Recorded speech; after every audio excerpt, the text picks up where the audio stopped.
So good morning, everyone, and hello and welcome to Learn to Draw Birds with John Muir Laws. Thank you so much for joining us today. My name is Beth Kelly Galogly, and I'm the founding director of the Wild Wonder Foundation, which is hosting this class today.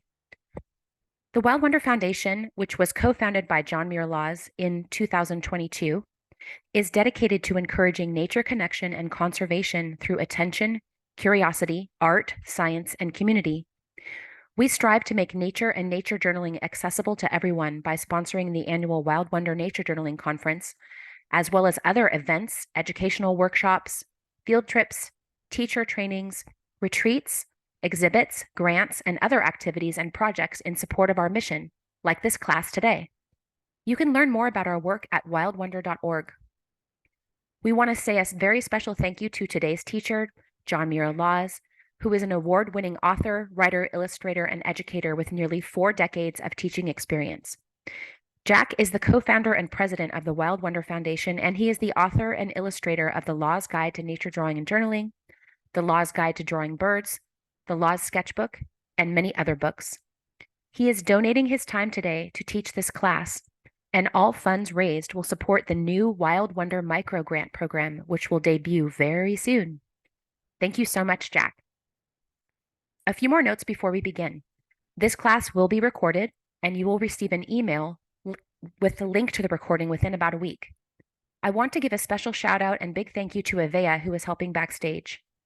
Because this is a webinar, your camera and mic are disabled. We will take a quick break halfway through. Please use the Q&A feature to ask questions during the presentation, and we will get to as many of them as we can. Please share your class notes and drawings on your socials today using Wild Wonder Foundation, hashtag Wild Wonder Foundation, and tag us at Wild Wonder Foundation. I will now hand it over to you, Jack. Hello, everybody. I'm delighted that we can be together this beautiful morning, or at least it's a beautiful morning where I am, or evening, perhaps, wherever you're tuning in from all over the world. I want to take a look at drawing birds with you today because birds are so much fun. They are beautiful, they're wonderful, they're everywhere. It's because they can fly that they are willing to kind of hang out in front of us and kind of go about their bird business. If naturalists want to go draw mammals, good luck on that, because mammals hide, because basically because we're dangerous. But the birds are kind of looking at us and kind of going like, right, you can't fly. You can't fly, right? Right. So I'm just going to over here and do bird things. So just looking out my window right now, I see no mammals, and I see currently I see 4 birds out there. So birds are around. A pair of binoculars is great to get them a little bit closer because then they don't fly away. But even without that, you'll find that when birds get habituated to us, they're just like bopping around, walking around our toes. You're at a picnic table and there are birds walking all over the place. And so let's take advantage of that, and we're going to draw them. And what I want to do is to take a look at a sparrow. We're going to take a really close look at a sparrow because it's kind of a common bird shape that you're going to see a lot. What I want to encourage people to do is draw those birds you see a lot. And I could have used a blackbird for this because there's a lot of blackbirds around. I chose a sparrow because the patterns on sparrows get a little bit more nuanced and interesting. And not that blackbirds aren't interesting. I didn't mean that. Don't mean to offend any blackbirds out there who are watching. And but with these birds, with the patterns that are on them, if you get in your brain an understanding of those patterns, it helps you draw all the birds, because very similar structures and patterns are found across all these different groups of birds. And what I want to encourage people to do is to find whatever birds are common near where you are, pick some sort of basic bird and draw it all the time. For me, it's juncos. Anytime I see a junco, I'm like, oh, good, here's another an opportunity to practice a junco. Because then I get really good at understanding junco. And then when I look at a bird, and let's say its head is proportionately bigger than a junco, like, ooh, you've got a really big head. Before I did this, all the birds kind of looked medium. But now the junco is my personal yardstick. So we're using sparrows today because there's a lot of finch. Keep saying finch. There's a lot of sparrows all around, and I want you to find somebody, get to know them. And what we're going to do today is I'm going to look at quick sketching techniques. We're going to look at the anatomy of understanding the structure, the parts of the bird. And I think I've got a way that will be very useful to kind of help you sink that into your head. And for that, the worksheet is going to be useful. If you don't have this, um, you can make a quick sketch of what you're seeing on the screen. But if you have one of these printed out, let's drop that into the chat right now. If people haven't already downloaded the worksheet, see if you can print one of those out. It'll make things a little bit easier, but you'll be able to kind of follow along even without that. And then I'm going to look at how I would do a Waller. Excuse me. One more. Need to drink something green. That's better. We're going to do a watercolor illustration of a sparrow, and so I'll show you also some techniques that I use doing that. So part of this is going to be looking at anatomy. Part of this is going to be fast sketching techniques. Part of this is going to be creating more of a finished illustration. All these ideas can come together anytime you're out there in the field. So I encourage people to draw in the field. I encourage you to draw from photographs. I encourage you to draw from study skins or specimens. Any chance you have to get out there and sketch birds, go get your bird sketching on.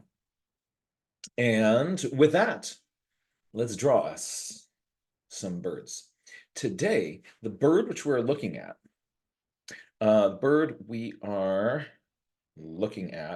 is this lovely little critter right here.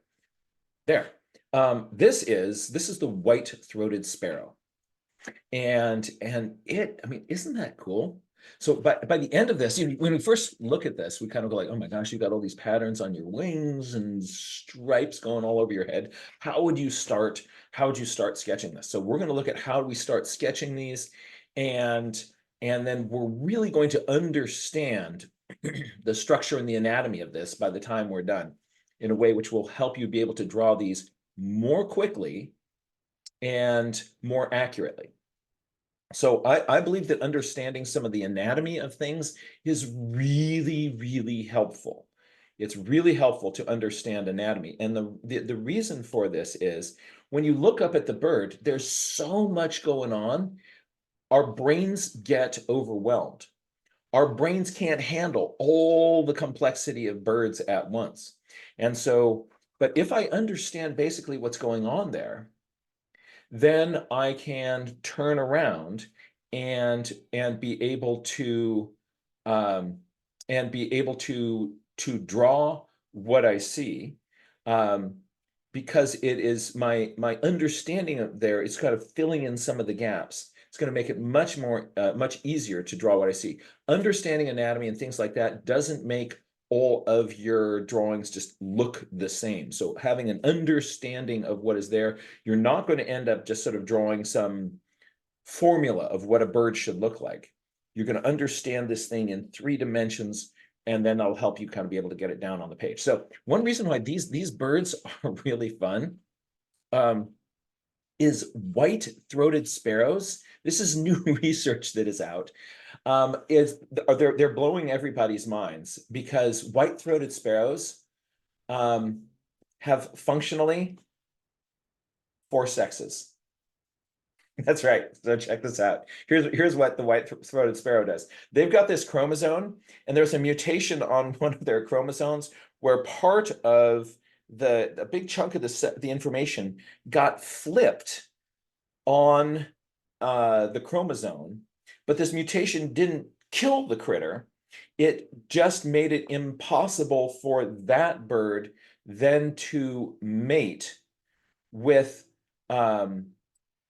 with birds whose chromosome was flipped in the same way. So the result of this is that there, first of all, are two body forms and behaviors of white-throated sparrows. So within white-throated sparrows, there are these two groups of birds.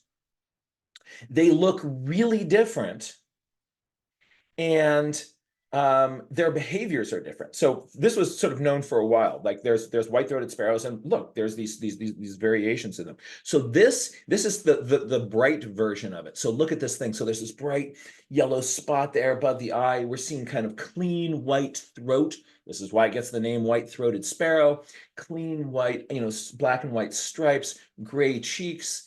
And so this is one version. Now these birds who look like this, they are great singers, right? Right? Can we hear that again, Jack? They actually go. They go this boopity boopity boopity, right? They've got this beautiful song, and they look really good. They've got this beautiful song, and they're polygamous, right? They don't really have these kind of loyal pair bonds, and they're just going to head out to the club again with their beautiful song, and that's what they do. Also, if something kind of and the males are really aggressive towards each other, but if somebody threatens the nest, they're just like, hands off. They back off. Now then there's this other look of white-throated sparrows with different behaviors, and so look at this one. All right, so there's a little bit of yellow up there, but it's all tan and muted and more kind of grayed out. So these ones don't have songs that are as melodic and complex. Once they find a mate, they're really, really loyal. And they're less aggressive, and if you threaten their nest, these ones will get in your face and defend it. And they're monogamous, right? So totally different behaviors in these two looks of white-throated sparrows. But check this out. If you are a muted one, male or female, you cannot mate with another a muted one. And if you are a one that is brightly colored, you can't mate with another brightly colored one. So you can have males and females of each, but a male bright one has to find a female muted one, and if there is a if you're a muted bird, you have to find a bright bird to be your mate. So wow. So essentially, you have to kind of get the males and females from these ones to meet the males and females from these ones. Functionally, 4 sexes of birds. It's crazy. So isn't that fun? Isn't that fun? So this is weird, and it's really, really cool. So that's just another reason why the more we kind of have a chance to kind of look at the things that nature does, the more we realize, like, wow, this world is just nuanced and complex and absolutely fascinating. And it's up to us to protect and preserve it. So in my lifetime, these birds, the population of white-throated sparrows has decreased by more than half. And we're seeing that with all sorts of species of birds all over the globe. That's why it's really important that we all get together as a community to work to protect and preserve these birds. And to motivate us to do that, let's get out there in the field with our sketchbooks to draw them on a regular basis. And because when we pay attention like that, we fall in love with them. We're motivated to protect these and other birds, other parts of nature all around us. So how do you do this? So I'm going to start let's take a look at some strategies for sketching these birds. And if you took a class on drawing birds from me a long time ago, I showed you an approach which I had developed then that works and is functional. I think I've got a faster, better way of doing quick bird sketches now, and that's what I'm going to be sharing with you. So we're going to start now with we're going to do rapid fire a bunch of sketches of birds, and I'll kind of show you my approach to do this. I suggest that you experiment with that. If you like that, adopt it. If it's not your thing, that is totally okay. But let's take a look now at, I'm going to just bounce over to this document camera and show you sort of an imaginary bird, and then we're going to put a real bird up at the same time and be able to draw and see that bird. But let's just start here without that. Here's what I do. The first thing I do is I look at the shape of the air along the back of the bird, and I draw that in, right? This line gives me the posture of the bird, and it also is helping me kind of capture the negative shapes that are back here on the back of the bird. So start on the back of the bird. This is easier than trying to sort of average out some general body angle. You're just looking at what is that negative shape on the back of the bird. Then I block in a little ball of a head. And let's whoop down. Whoops. Oh, come on. Huh. That was supposed to get closer, but it didn't. So I'll block in a ball of a head of the bird, and as I'm doing this, I'm thinking about like how big should this head be for a bird this size. And then I like to put in just a little bit of the negative shape that is right here underneath the throat. This little angle here kind of going from the head down onto the chest, trying to kind of tuck around here. If I can get these while the bird is hopping around in front of me, it's going to be much easier for me to fill in the rest of this bird. So these are my first essentials. This negative space, a space holder for the head, and a little negative space at the chest of the bird. Once I've got that, I can fill in a little egg into that little gap there. And I have a basic bird shape. Another line that's really helpful is what direction is that beak going? This helps me place my eye and my beak. For the wing, what I'll do is I'll notice where back here, one of the first things I notice is where is the tip of the wing? Is it drooped down here below the tail, or is it held up here on the back of the bird? So notice high wing, or is the wing in line with the tail? Is the wing below that? So where is the wing tip relative to the tail? And I'll just put in a little dot there, right? And then where up in here does the wing start? The wing can start anywhere up in this area here. If it tucks its wing up, it'll be higher. The same bird could sort of have a more relaxed position. The wing could start here. So just sort of notice where that is, how close to the front, how close to the back, sort of where in there. And if you get that wrong, your bird will still be anatomically accurate because the wing, it could hold its wrist, the bird's wrist, which is where the wing, we see the wing on the folded wing start. It could possibly start anywhere in here. So there's a lot of wiggle room in there. And then I just draw a little line between that start and that end point. Another thing that's really useful to do is to put in a little ball over the bulk of the wing. So here's the little wing on the side. I've got this line, and I'm putting a little ball on top of it. And what that ball is representing is the secondary feathers, more on what those are in a moment, and the covert feathers. So I'll put in just a little ball where the mass of that wing is. And that then feet sort of stick out at a forward angle. So those are some of my basic starter lines. And once I've got those comfortable, I'll then start to sort of draw over those to draw the picture of the bird.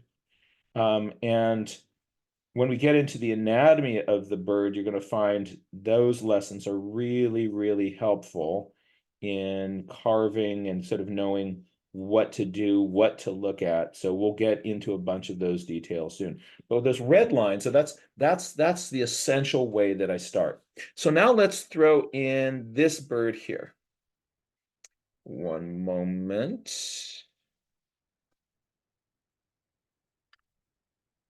So let's say I wanted to draw that bird right there. I want everybody just with your pencil, air draw that steep angle along the back of the head and going out to the tail. Sort of feel yourself drawing that, sort of feel that before you put any marks on the page, right?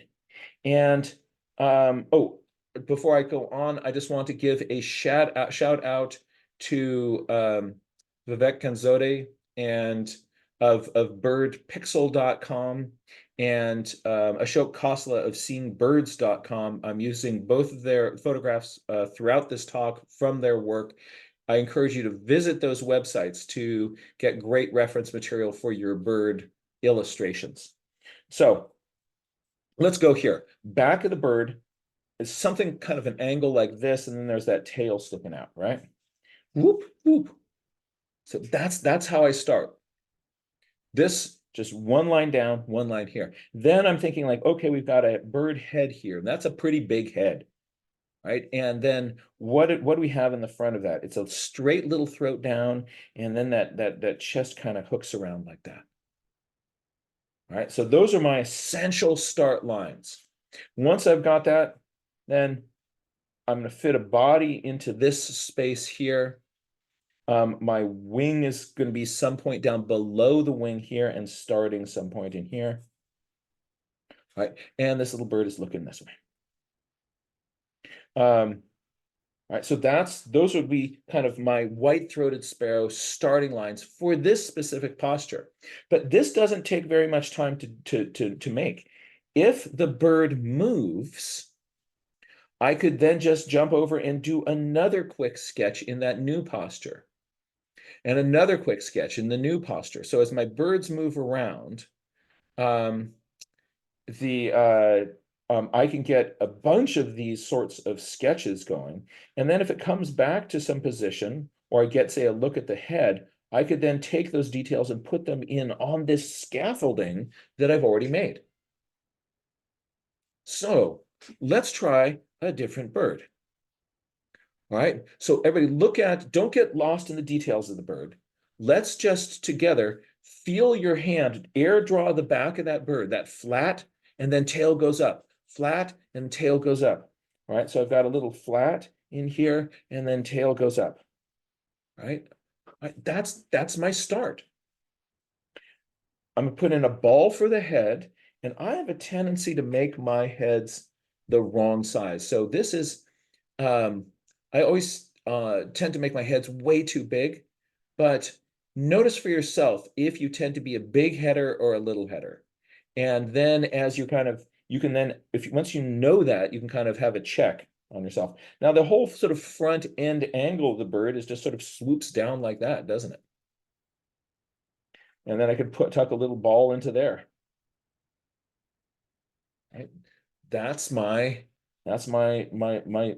start of my bird. Kind of allows me to quickly get this. My old approach years ago, you probably see me do this. I start with the general posture of the bird, and then I would put in a ball for its body. I would then put in a ball for its head, and then I would put in a tail, and then I would look for the negative shapes in these areas. There's too many steps. There's too many steps. And there's also too much time before you get to the point where you're looking at these critical negative shapes here that really carve the bird and is going to make your bird look like the bird. So I'm not recommending that approach anymore. I'm suggesting try this. Get that negative shape, get the head, that negative shape, and you've got those first three things. That's what you want to do on that moving bird. This one's looking down a little bit. What's its wing doing? So its wing is starting up here and kind of coming from somewhere in there. Okay, so there's my wing, right? If I put in my little wing ball on this one, it would be something like this. All right, there's sort of a mass of wing stuff in this area. I didn't. Let's back up and see what put in. I didn't put in the wing ball on this guy. What are you getting? You're getting, so you've got a sort of a wing ball in here. All right. All right. So we'll be fleshing out that wing ball in a little bit. So at the start, just getting a bunch of these. And if you do one of these and you don't like it, you don't have to erase the whole thing and start again. Just do another one right next to it. Do another one right next to it. These little starts, they can go very, very, very, very quickly. All right. Oh, let's try this. All right, everybody air draw that back to tail, back to tail. Air draw that head. Get that head in there. Now this head comes really straight down here, and then there's a corner. I like to kind of get it to where it starts to kind of curve around that chest, because that's just going to direct me later on. And this bird is looking up a little bit.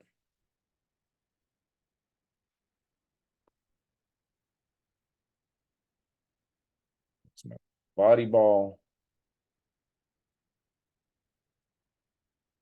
What is your tail doing? Oh, look, this tail is up. The wing is up here, and it's starting out here. Okay. And what is that? There's that little. That's my wing. Right, so those are my, really quick, those are my essentials for my birds. Now, if the bird is a little bit more cooperative and I want to kind of get a few more features on this, here's a few things I can start to think of adding to this. A little kind of subtlety here in the back end of the bird is that there's this little poof of feathers that comes out underneath the tail here, and they contour into the body here. So I'll sometimes put a little ball right in there in these sort of undertail covert areas. We'll be learning more about undertail coverts in a moment. Another thing that is useful is you see those little white stripes up there on the wing, kind of in this area. I will sometimes put a little swoop where I see that first one. Those are the greater secondary coverts, and we'll learn more about those in a moment. Another line that's very, very useful is that if you're not looking at a full side view, so here we're kind of looking onto the back, I will sometimes put a line in on my drawing where kind of the center line of that back is. Or let's say that something is looking towards me. Right? So I've got a little bird and it's looking towards me. I will make a line down the center of its chest. So that little kind of where the bird's zipper is, where it zips up its so if I'm the bird, right? Where that, so if the bird is turned more this way, you see more here and less over here, right? So that zipper line, if it's pointing straight towards you, is right down the middle. As it rotates, that center of that body is going to be closer to one side or the other. That's a really helpful line of orientation.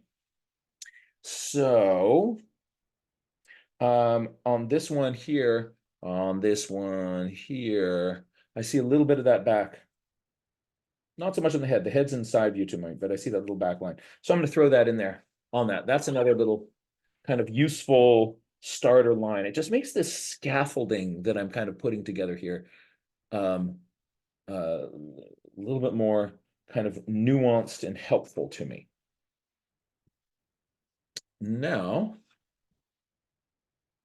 let's try this. So similar posture, right? But different, right? So let's get that in. Right? You know what to do. Air draw the back. So air draw that angle on the back.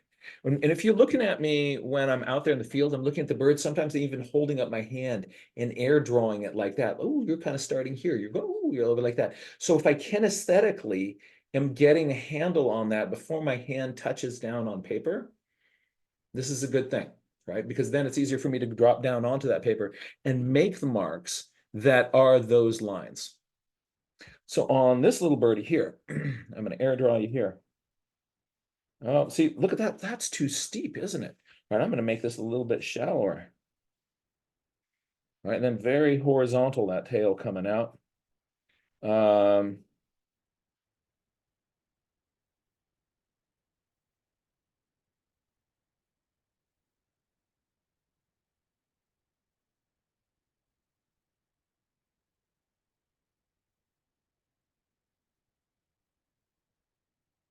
Now the legs come out at a forward angle.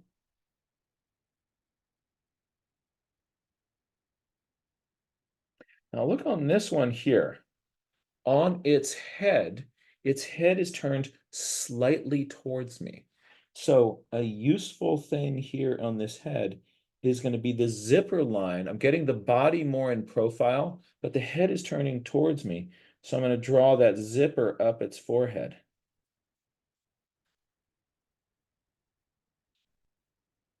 All right. Draw that zipper down its throat. So that means that the base of the throat, right, could be somewhere in there. That's going to help me kind of wrap or think of this as a three-dimensional shape. Anytime you can kind of get the zipper line on the head or the chest, that's going to help, right? And then in this, let me just make a little diagram of what I'm thinking over here. Sort of in this head, so imagine I have that little zipper line going through there, and here's this little line that is my eye and my beak. In the straight on side profile, my beak is going to come out from here, right? From the side. And my eye, by the way, is going to sit right up on top of this line. I call this the eye beak line because the eye sits on top of it, and this rolls right down the beak. But in this view here, where I can see part of the zipper, the beak actually attaches in here, not out here on the edge of the head. So the beak is going to be coming from in here where that zipper line comes down. And then you're going to see a little bit of that head coming in on the other side of that. So that's just going to help you turn your head. So think of that when you can see that zipper line on the face, the bird's head is in here a little bit. Oh, let's put a wing in on this bird.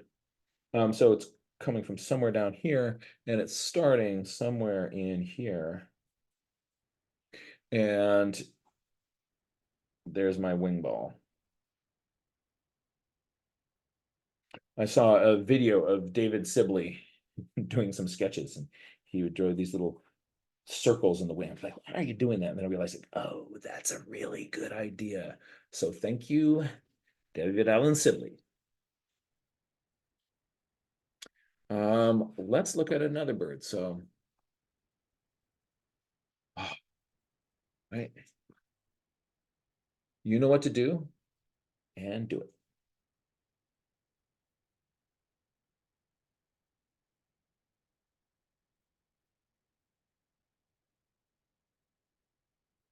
By the way, if you're watching this and you're thinking, I will practice this later, you're not making the most of your time. You will actually think better. You'll actually remember this better if you are trying it at home. So sit there with a little piece of paper. Just grab a little piece of paper. If you haven't done that, go out. Just get one right now, and you're going to get so much more out of this whole workshop rather than if you just are going to watch it, think that these ideas will stick into your head. You want to do is to remember. Start my wing somewhere in here. It's going to end down below the wing, below the tail. A big ball in here.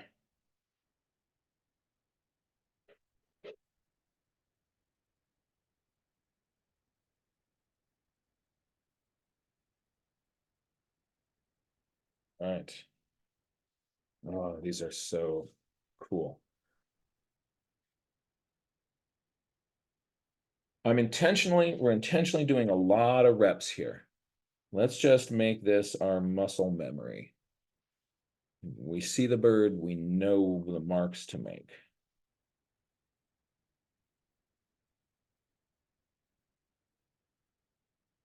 By the way, if this approach to drawing birds doesn't work for you, that's okay. Absorb what ideas are useful to you here. Discard those that are not. And you'll find your own way of doing things, and that's good.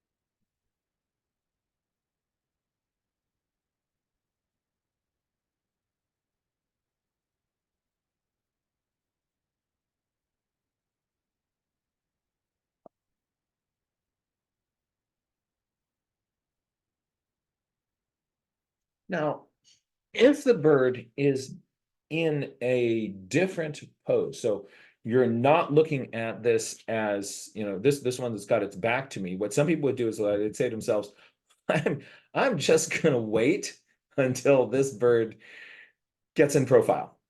You can do that. That's okay. But it's actually just a little tweak.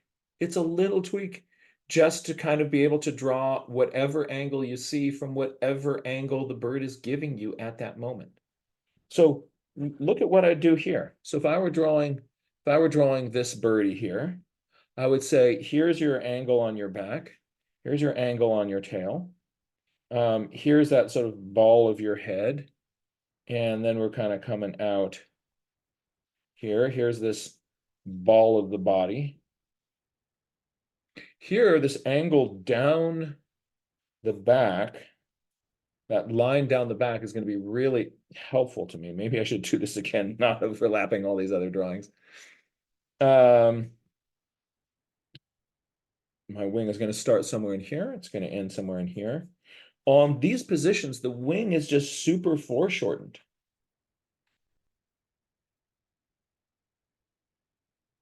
Another thing that I find really helps in views like this is to think of, if there is a feature on this side, the feature on, let's say, the top of the wing on this side, the top of the wing on the far side of the bird is going to be parallel to that. So if one wing starts here, the next starts there, the next feathers, they're going to have these. See how they're making these lines here parallel? So that means if this wing is here, this wing is kind of going from that way. And if this wing tip comes down here, this wing tip here is going to be parallel with that. So it's coming out here. Hey, Jack. Yes. Should we try Thanks. this again without overlapping all the other birds? Well, thank you so much for all of this. People would love to see maybe, yeah, a fresh piece of paper and then just start over again, talking Yes. through each of the steps because people are just wanting to hear it again, specifically about the beak placement, how you figure out where the wing starts. And then we have a couple questions about the top of the head. Some of the birds have their crowns raised, and maybe could you talk about how to capture that? Absolutely. Thank you. Absolutely. So let me kind of play with this bird here a little bit. I have, here is the back of the bird. All right, so we're kind of coming here on the head, coming down the back of the bird, and I have a little tail that is sticking out. A large part of this area here is head, and then here's the little kind of the negative shape on this side. So I'm getting this shape, a head, and this shape. That allows me to kind of then have a catcher's mitt for dropping in my body.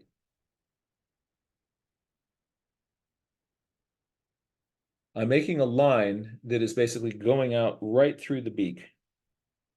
And the eye of the bird is going to sit on top of that.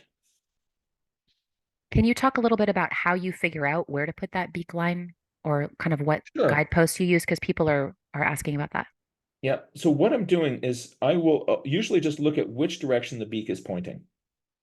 And what I used to do is just sort of say, if the beak is here, draw a little line out whatever way the beak is pointing. But I now draw that line further into the head because it allows me to place my eye. So if the beak is pointing this way, that's where my line goes. And essentially think of that suture down the middle of the beak between the upper and the lower mandible. That is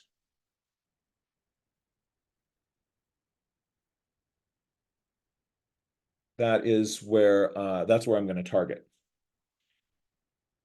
The forehead gives us really interesting angles. So on a bird, they can take their forehead feathers and they can raise them up, they can flatten them down. And so this negative space right here, as you come up the bill and onto the forehead, is also a really useful thing to look at. So see, on some birds, there will be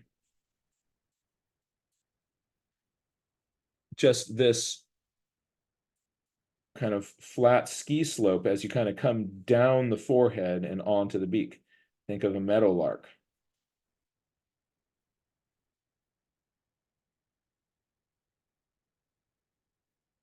On other birds,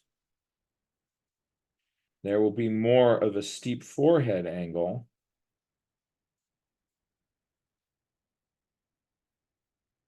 As we kind of get into there. So looking for what is that angle on whatever bird you're looking at is a very useful place to look. On this 3/4 view bird, its back is coming down here. And its wingtip is somewhere down here below the tail. And it's starting close here.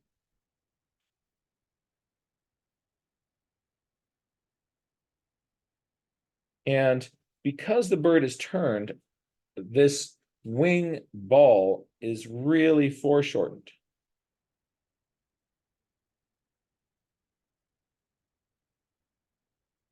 And if it's starting in here and ending down here, I'm going to see the wings on the far side doing the same thing. So here's part of that wing ball on the opposite side. And my wingtip might be down here. We're having a couple questions about what's included in the wing ball. Maybe you could show Oh, so the wing ball, like on the bird itself. Yeah, great. yeah. Thank you. So on this, what I'm doing is I'm considering this whole business here the wing ball. So I've got we'll be identifying these parts of the wing. These are secondary feathers. These are secondary covert feathers, and sometimes I'll include the scapular feathers up here on top of those. We'll be defining those in just a moment. But essentially, I'm sort of putting in a big mass in here for all this stuff. And we'll break out more articulately what this stuff is in just a moment.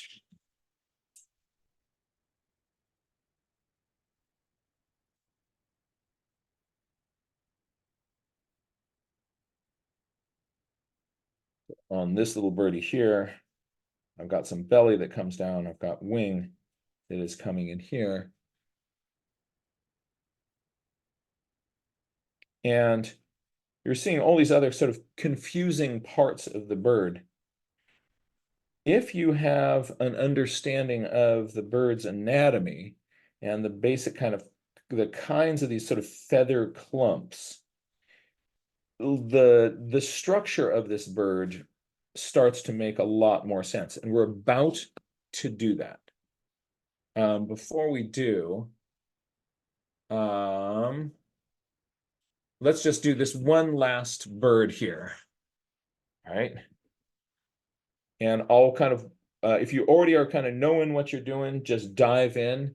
If not, I'll kind of walk through my steps one more time here. What I do is I look at the slope down the back of the bird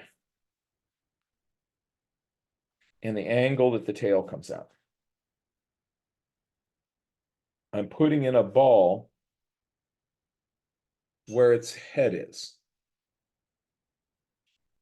And at this point, the size of that head, the smaller the bird, the larger their heads. So small birds will have really large heads. So I'm kind of looking at, for a back this big, is this head size okay? Is it too big? Is it too small? So this is where I'm thinking of proportions as I'm putting this in. And then I'm getting this angle right here in front of its face. From there, I could put in this ball of the body first, or I could put in that eye beak line. It doesn't really matter to me. But I'm going to drop this bird's chunky body into here, a little bit of a noof back here. And this bird's leg is coming out here. At the start, I'll often just sort of draw a little twig coming down for the leg and just put a ball in where its foot is. And later on, I'll turn that into, little toes and things, but I'll just put a little placeholder right at the start.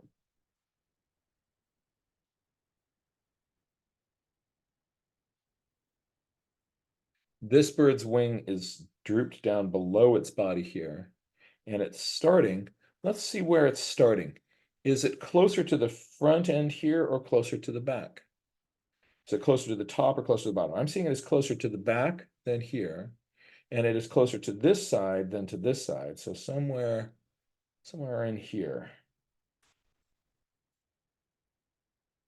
This bird has a whole bunch of feathers that are poofed out this way. You normally would see that wing starting somewhere up in here. That whole wing edge is hidden by all these poofed out feathers. So I'm just drawing that little line from where I see it. This whole kind of mass in here, that is scapular feathers and parts of my wing.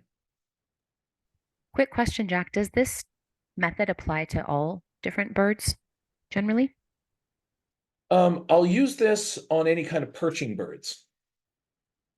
I have a similar approach if I'm drawing, say, a duck. But you imagine that the posture there is so different. But just sort of a little kind of side duck note here. If I were drawing a duck, what I do now is I often am drawing what is the shape of the air behind their neck and over their back. And then I put in a ball for their head. And then I look at what is the shape of the air in front of their neck. So looking at this negative space here. Then I'll look at how far back this body goes. That duck, let's say it has its tail up. Sometimes I'll have their tail up, sometimes I'll have their tail down. But you see, it's very similar. I started with this shape here, put in a head, got this shape here. But because it's being a duck, it's a different sort of thing. But this idea applies to that. Interestingly enough, this same approach applies if I'm drawing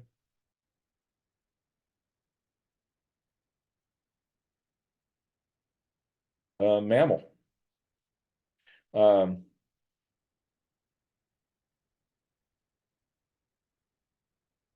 When you get down into the legs, it's a whole different bit of business, right? But that's a whole other class.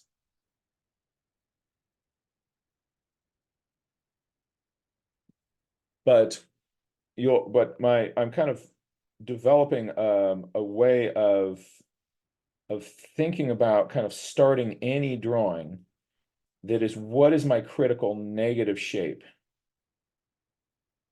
Kind of get the head and a few of the basic proportions. And then I can work in the wings or the legs, the other details. But it's a very similar approach.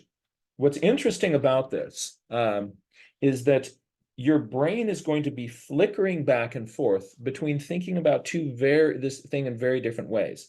Sometimes you're looking at what is the negative shape, right? So you're looking at shapes. And the reason I look at the negative shapes and not what is the shape of the neck and the back, the reason I look at the air next to it is because this is the simpler shape. And it's easier for my brain to, when you look up at that photograph and you look at the shape of the air next to the bird, it is easier to see the angles than if you're actually looking at the bird. So sometimes I'm looking at the air of the bird. When I'm putting in the ball for the head, I'm looking at the bird. Now I put in this negative shape in the front of the bird. I'm looking at the negative shape again. Now I'm putting in this ball here. I'm looking at the bird. So I looked at the air next to the bird. I looked at the bird. I looked at the air next to the bird. I looked at the bird. My brain is flickering back and forth between what I call the positive shapes, that's the bird, and the negative shapes, the space next to the bird. So, Jack, just letting you know, quick time check, about 4 minutes, and then we have a dance party for 2 minutes. oh, excellent. All right. So this is my structure for kind of getting those basic forms down on paper. What happens if I want to once I've kind of got that basic structure, being able then to understand the major features and structures on the head of the bird is also a critical part of being able to draw it. So let's say I can get these basic shapes, but now I want to fill in the rest of the bird. When I first started doing this, I would draw in the eye and the beak, and then I would draw patterns on it. But I got lost in those patterns. I found the placement of these patterns confusing. The reason was I wasn't seeing the fundamental underlying structures on the birds that the patterns are on top of. It is as if I was trying to draw a mammal by drawing its hair without an understanding of the major lumps and masses underneath that. So when we get at the end of our dance break, what we're going to do is we're going to get to understand the major lumps and masses, what are called the feather tracks underneath this bird. And we're going to be using this worksheet here. So if you don't have this worksheet printed out during the dance break, you can try to copy down some of these little sketches and diagrams. If you've already got this, you're in good shape. But we're going to be using these to map out fundamental patterns and textures on the surface of the bird. Then we're going to be putting stripes and streaks in, not on top of the outline of the bird, but on top of those patterns. All right. So shall we take a little dance break? Yes, people will have to sing their own music in their head because we can't share music over this format Ah, without having copyright issues, but we all can sing a song in our minds. And it's great to stand up, shake out your body, shake out your hands, jazz hands, wiggle yourself all around, get your blood going. Ooh, ooh, ooh. Moonwalk. Oh my gosh. well, Wow. see, what's cool is you can't see my feet, so you don't know I'm doing the walk wrong. So, but if I just do it like this, look at that moonwalk. Oh, that's so smooth. But if you saw my feet, you're like, dude, you're totally doing it wrong. It just Dude, looks like you're walking backwards. your your Oh, your dance break isn't done yet. A little bit more, a little bit more, a little bit more. Shake your hands, shake your oh. hands. Yeah.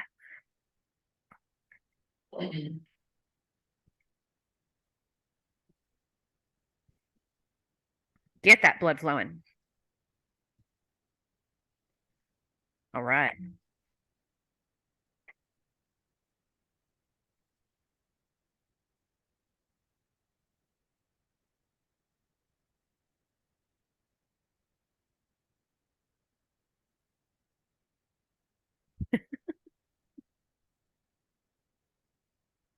Now,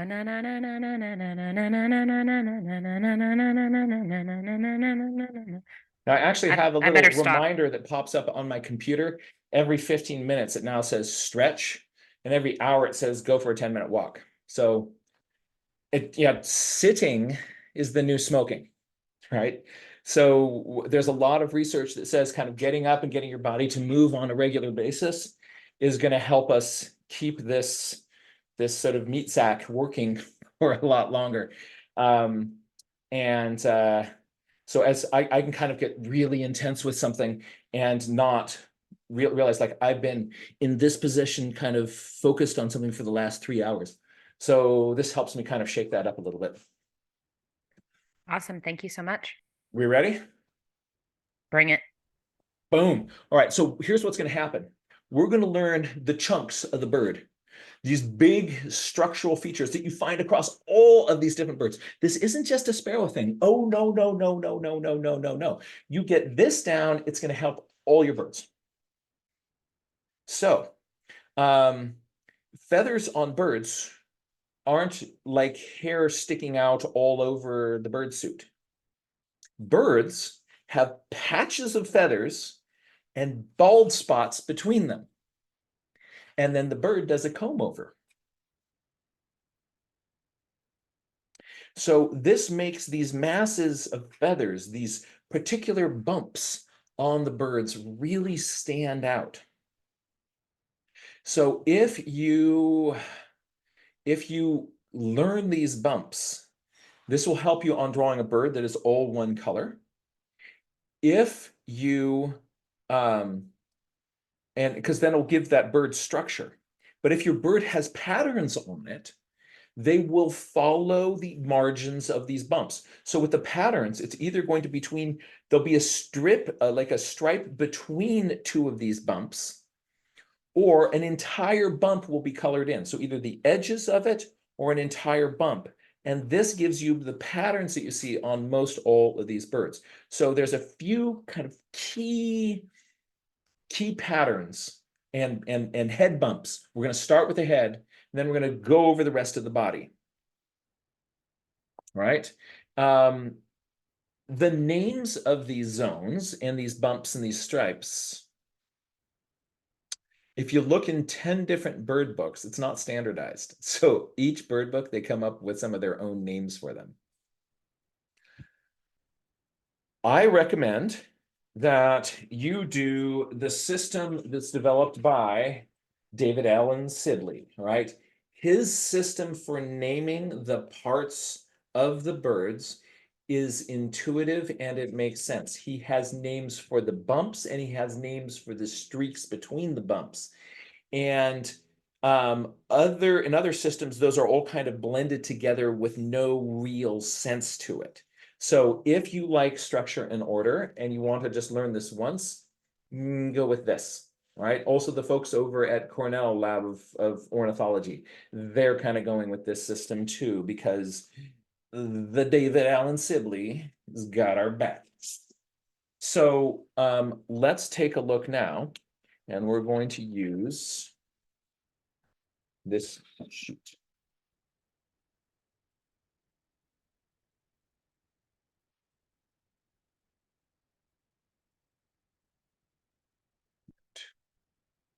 And dot cam. All right. So, oh, look, this bird. Look at that bird. This bird, that bird. All right, what's going on here?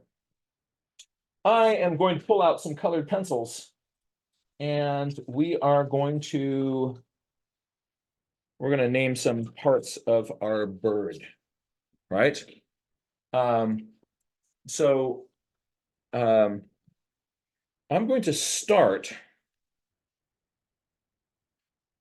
by kind of going out from this bird's eye. Let's see if last time I did this, it turned the whole screen black. Come on back.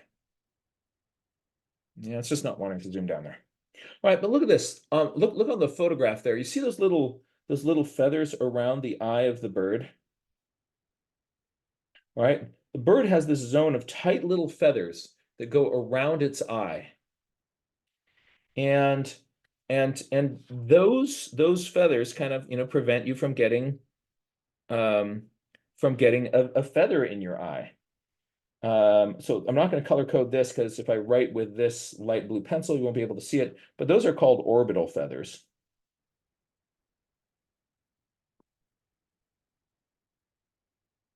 And just like it has this special zone of feathers around its eye, the bird also has special feathers over its ear.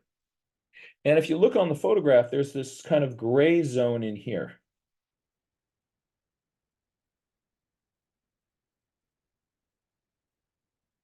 All right, like that.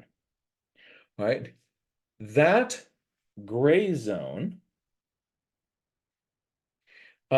these are called, you can call these auricular feathers if you like fancy names, but it also works very functionally to call this the cheek. Those are your cheek feathers. Or auricular feathers, and auricular if you like that better. But this makes a big, prominent, distinct patch on the side of the head.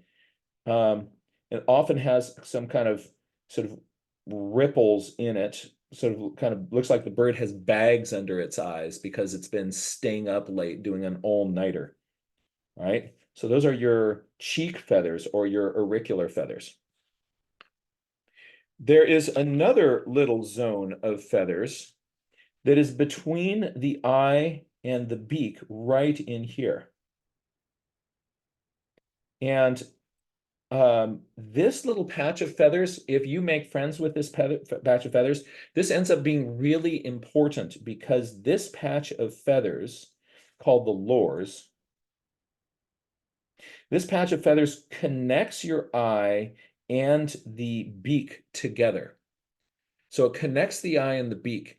And so looking at the length of this, the coloration in this, if your bird has the wrong expression, very often it's because you've neglected the lores.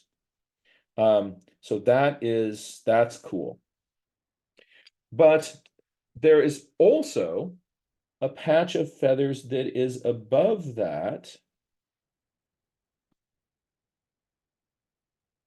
The lores, so above the lores,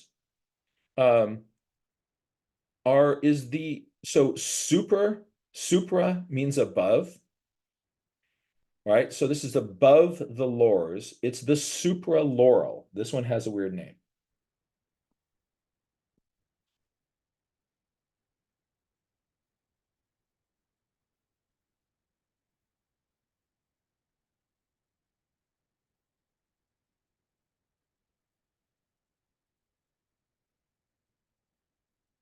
If you look down from the beak, there's another zone right down here. This is interesting. So if you look on our bird, there's a white zone of feathers below those gray cheek feathers, all right? And that's coming right down here.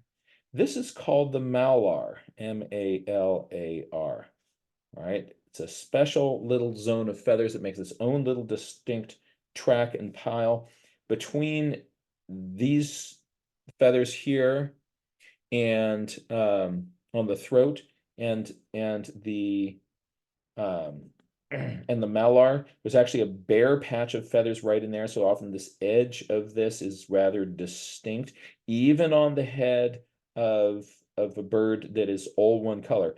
You'll see this make its own individual pile. That's the malar. If we look behind all of this business in here,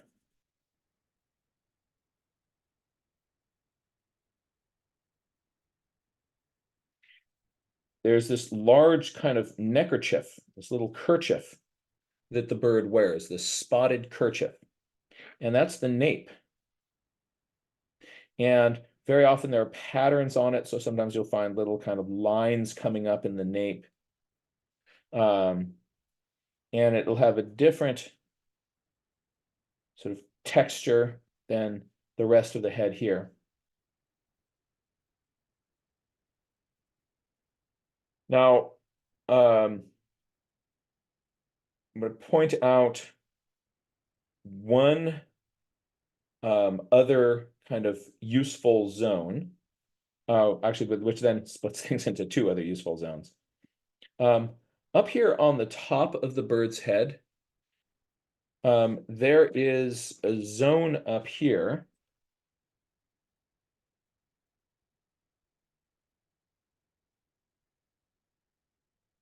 This area in here is the crown.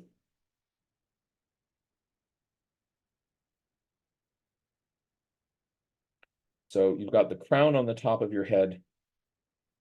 And if you look at that, that then just leaves two other bare spaces. If you're already maxed out with terms, you can stop right there. But if you've still got room for a little bit more, this area here between the crown and the cheek or the auriculars, that area also has its own name. So this area here above, that goes above the eye, David Sibley has a great name for this little zone that goes above the eye. He calls it, wait for it, the eyebrow. All right, so there's your eyebrow.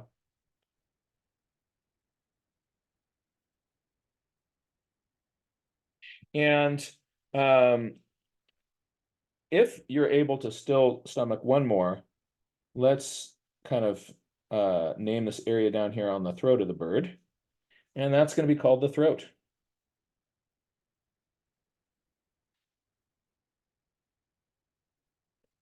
It is useful for us to be able to kind of map out a head of a bird with these zones on it. If you forget the names of these zones, that's okay. But if you can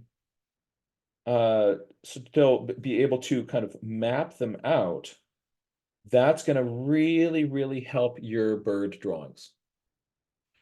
Because these zones are going to determine the patterns that you see on the face of a bird. And either what's going to happen is that either one of these zones are going to be turned on or off. So we look at this bird.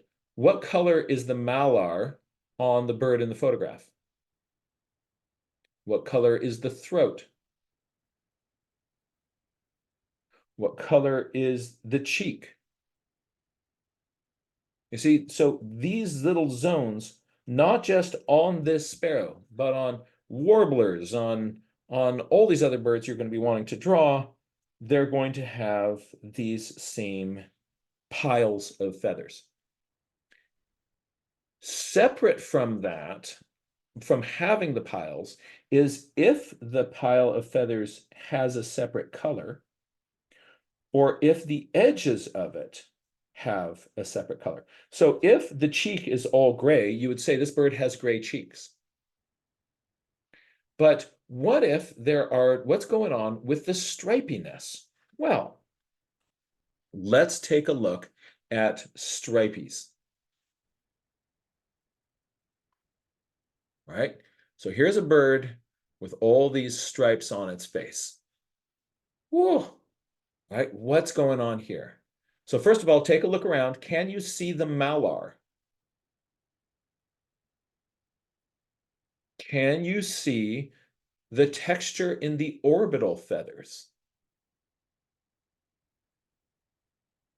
Can you see the ear patch? What about the lores? What color are the lores in this bird? Now, you're saying, but there's also these brown stripes and black stripes that I'm seeing all over this. Let's deal with that now. Because what we're going to do is we're going to put stripes. You're either going to have the whole patch colored in, or sometimes just the edge of a patch will be colored in. So we're going to start up there on the top of the head. And for this, we can use one color for the this whole business. So get yourself another colored pencil. And I'm going to use this dark brown pencil. Before you And move to that next bird, Jack, can you just put the one that you illustrated, that you labeled, right in the center of the screen? Because some people, with all the pencils off of it, because some people just wanted to take a screenshot of that. absolutely. Great. Okay, that's great. So Also, a question about the ear patch. Where is the ear? Someone wanted to know. oh, so the ear is a little hole in the side of the head about here. And what's going on with the ear patch is they are a different texture of feathers. So they're not as fluffy. They're a little bit more bristly feathers. So they don't attenuate sound that is coming into that ear, which is just a hole in the side of the head. If you're to give this bird a haircut or a feather cut, you'd find a little hole in the side of the head here. If you find a dead bird that has struck a window, you can take a little stick and lift up the edge of the ear patch, and you'll see around bare skin this little hole going into the side of the head right here. And then the feathers are attached here, and then they flop over the ear. Can you point to that patch or just kind of talk through this bird illustration, the photograph on the right, and just talk through the parts of the bird that you see? Okay.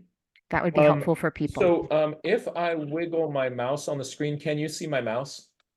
No. Nope, that's too bad. So let me do it this way. I'm going to share screen for a moment. All right. And what I'm going to do Now I can is see your mouse. It's very small though, but I think you can make it bigger, right? I'm going to do better than that. Ooh, all right. Oh yeah, here we go. We have a set Yes. of, oh, actually, better than that. Well, let's turn it to this. No, no, no, no, no, no, no. I want. Okay, here we go. I have a set of feathers that are stiff and bristly around the eye of the bird. Those are my orbital feathers. I also have a patch of feathers that that sit over the ear, and they kind of attach in here. There's several rows of feathers, smaller in here, then a larger row in here, then a larger row in here, right? That's my ear patch right in here. I have a set of feathers in the front of that between the eye and the beak. That's my lores.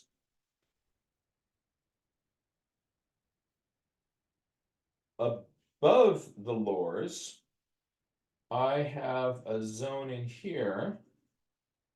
This bird, they're yellow, but above the lores, that's my supraloral feathers.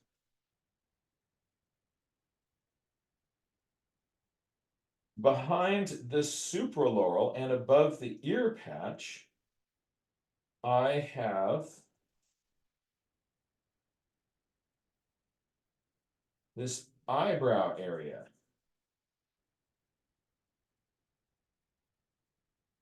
Up in there. This is super helpful, Jack. Thank you so much. You bet. Below on the face, starting here and going in here, is my malar. In front of the malar, I have the throat.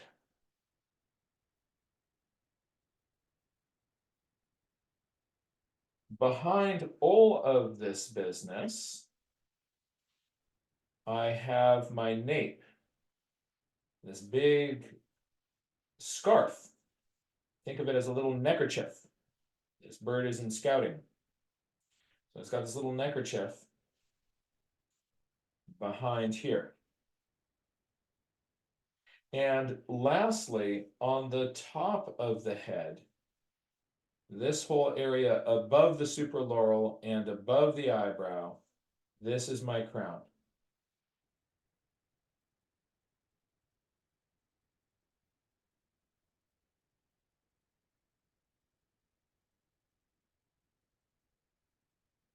Did that work? That is really, really helpful. Thank you so much. Great. Maybe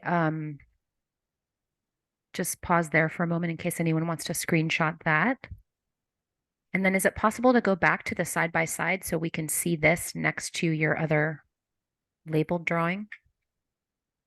When I do that, I will pop out of this view Okay. and you won't be able to see the areas that I've colored. But you will be able to see the bird. No problem. We had a few questions also wondering what program you're using to be able to do that. This is actually functionality that is built into Zoom. So this program is, we're doing this on Zoom. So educators out there, when you are doing a screen share in Zoom, there is something called an annotation feature. And you turn on the annotations, which there'll be this little part of your little bar, this thing that says, when you're sharing your screen, this little annotate button pops up. You click on that, you will get another sidebar that allows you to draw on your screen. I'm currently drawing on my screen with the highlighter. If you draw with the pen, you get a thinner line. And if you draw with the highlighter, which is good for sort of blocking in big shapes, you get this sort of thicker line like that. So for those of us who are doing sort of trainings online, those are some of the tools that are built into Zoom that... Wait. Before you do that, Whoops. can you undo? Maybe not. Could you just draw where the ear hole would be on this bird? Sure. Someone was just wondering if you were to lift the feathers, where would you find it roughly? You would find probably about in here, there'd be a hole on the side of the head of the bird. Great. Thank you. This was really helpful. So yeah, thank you so much. Really appreciate the team behind the scenes who's kind of answering questions in the chat, and are also bringing some of those to my attention. I can't do both of those at the same time, and having all of you helping me with this, I really, really appreciate that. So let's now take a look at the stripes on the head of this bird. All right, see there, I just did stop share, and I'm now back to this view. And if people are interested about kind of how I am, sharing these pictures at the same time, we'll do an educators forum about the presentation materials that I do. If you ever want to join one of our Nature Journal educator forums, we can do that. Let's take a look at the stripes on this lovely stripy head. And we're going to start up here in the crown, because the crown actually has a central skunk stripe that goes down the middle of it. And in this bird, it's white. So that's called it's in the middle of the head. And so that's called the median crown stripe. So there's a white stripe in the middle, and then the rest of the crown sort of starts off small right up here by the beak, gets a little bit wider as we come back here. All right. These are these crown stripes that are on the side.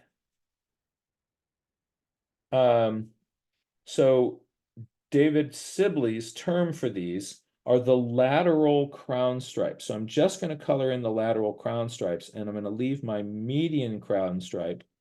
So lateral.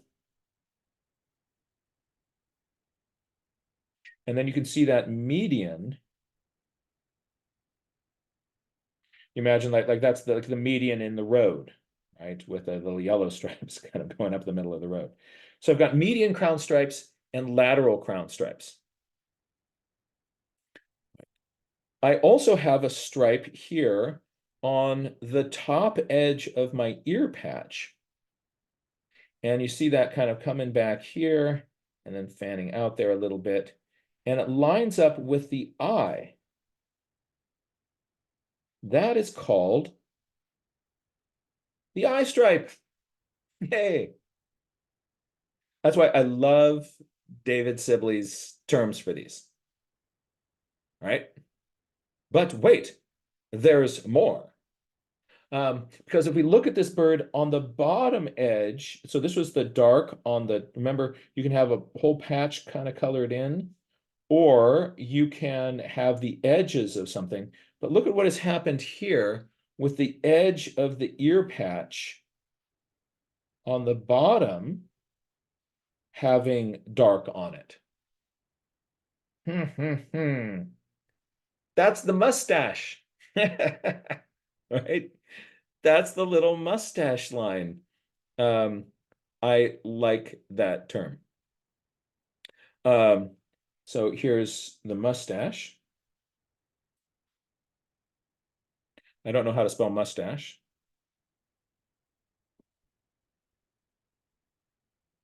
Dyslexia is fun.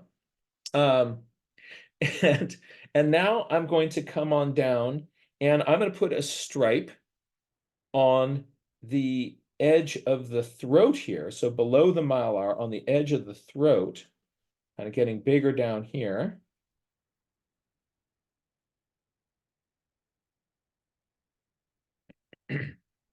And these little throats, these little stripes on the edge of the throat, this was the lateral crown stripe. This is the lateral throat stripe.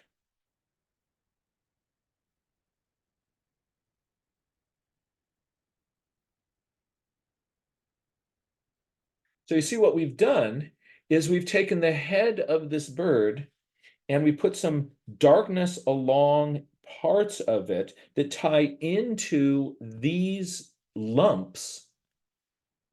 And that's what makes the stripes on the face of the bird. Not just on this sparrow, but once you learn these, you're going to see that these little patterns are going to show up in bird after bird after bird after bird after bird after bird after bird. And they're going to make, if you get these patterns down, you then have the stripes down. You don't have to remember the names. If you remember that there can be dark stripes on either side of the ear patch and on the base of the throat here, then you see a bird with a stripy face, you can sit down and draw it after it's flown off. This is so powerful. This is really, really high percentage. And we can do the same for the body of the bird. There are clumps of feathers on the body of the bird. I actually want to do a quick time check. How much time do I have? Perfect timing. It is 11:28, so you have 32 minutes left. All right. I'm going to give you, we're going to take a look at this and some patterns on the body of this bird, that some clumps of feathers, and then I'm going to use that knowledge to paint and draw this little bird down here. All right. So let's do this to this. And you're going to see that this is going to help. Now, I want to make a real distinction here. It helps to understand what all the feathers are and how they overlap each other. So, and in your free time, you can study this, right? Study these little patterns of feathers. When you go to draw your bird, don't draw in every feather that you know that is there. This bird looks like a pine cone. Birds in the field don't. But if you understand the way that those pine cone scales are overlapping, it's going to allow you to give the impression of all that detail accurately, quickly. But when I'm going to walk across my room here and grab a book off my shelf, because when I was first starting drawing birds, I got really into studying these. So this is a field guide that I wrote about the Sierra Nevada mountains. We're going to flip to the bird part. And if you look at my birds, you're going to see that very often what I'm doing is I am drawing in all of these feathers. Like, look at these covert feathers. There's a little black line around each one. And it's kind of an illustration of the way that I know that the wing is set up. And it looks less like the actual bird and more like a diagram of a wing. And so bird after bird and after bird in here, I am trying to show everybody, look how much I know about wing structure, right? The wing, parts of the bird will have, I want to understand that structure, but not show it all. The trick here is to draw less than you know. Draw less than you know. And, but know and understand more than you draw. And then with your pencil, you'll be simplifying something and suggesting something. And what you suggest will you'll have this kind of richness in your drawing. It will look like the bird. It will work like the bird. Your stripes will end up in the right patterns on the head. But you're not having to draw in a diagram of every feather. But so let's do this for that. All right, we're going to start on the back of the bird. And I'm going to start with this big zone in here. All right, kind of going down the back of the bird, I have this area that is called the mantle. That's the fancy name for the bird back. And as I come down lower onto the rump of the bird here, actually that's too close in color. Let's go in here. I get the rump.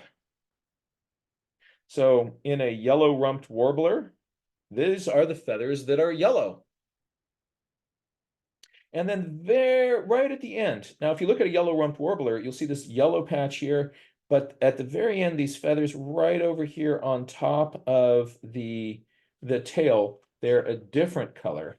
They cover up the front edge, the back edge of the bird here. They cover up the back of the tail.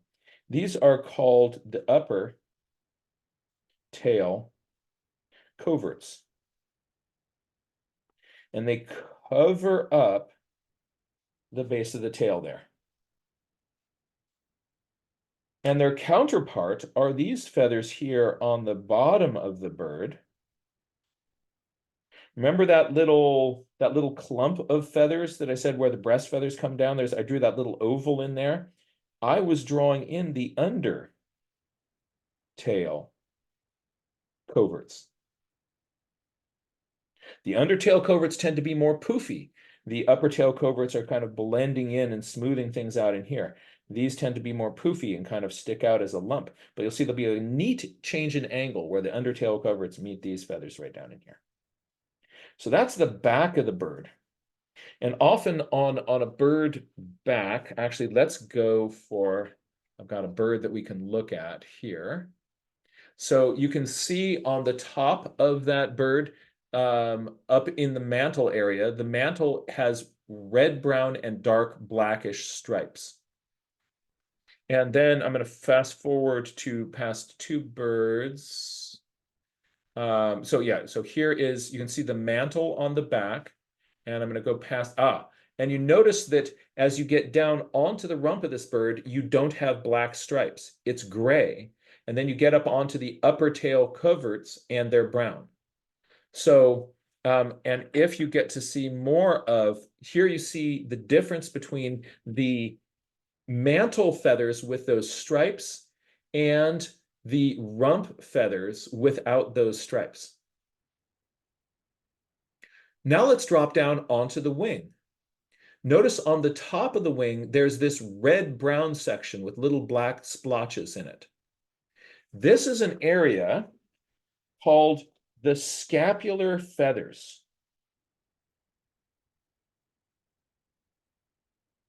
Sometimes they look identical to the mantle feathers, sometimes with a slight change in direction.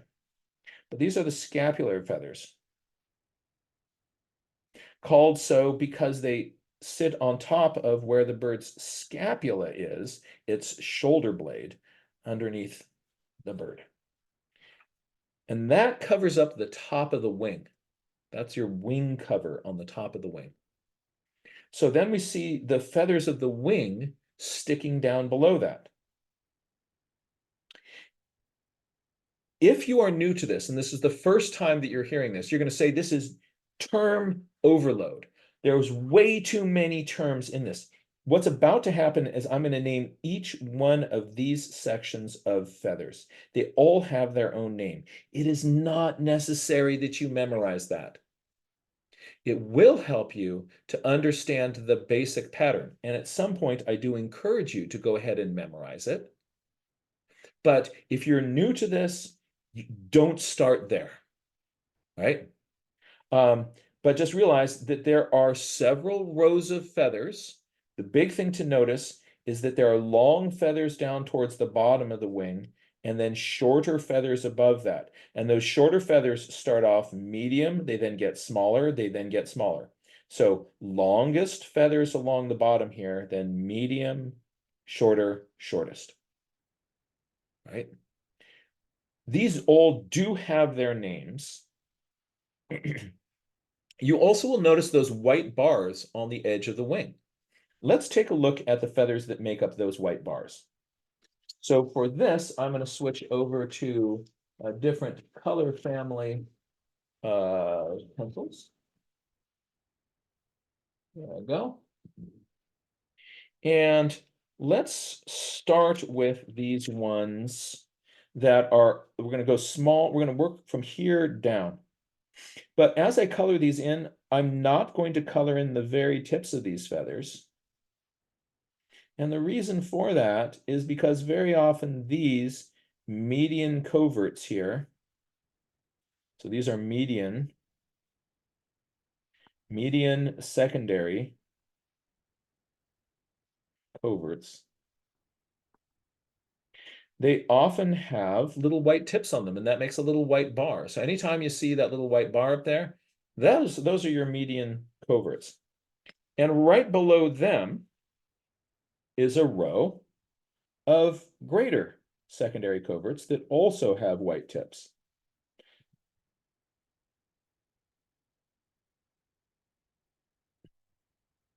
Greater secondary coverts. Sometimes people just call them greater coverts or median coverts, but they are, it helps to understand that these are the coverts on top of the secondary feathers.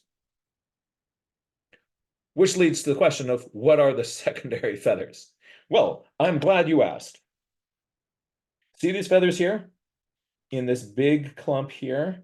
Those are my secondary feathers.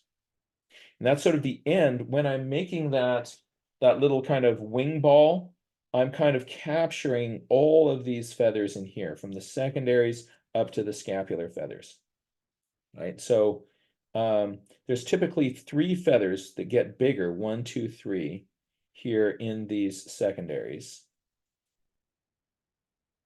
Those 3 feathers sometimes are referred to as tertials, just in case you needed another term. But we can think of these as the secondary feathers.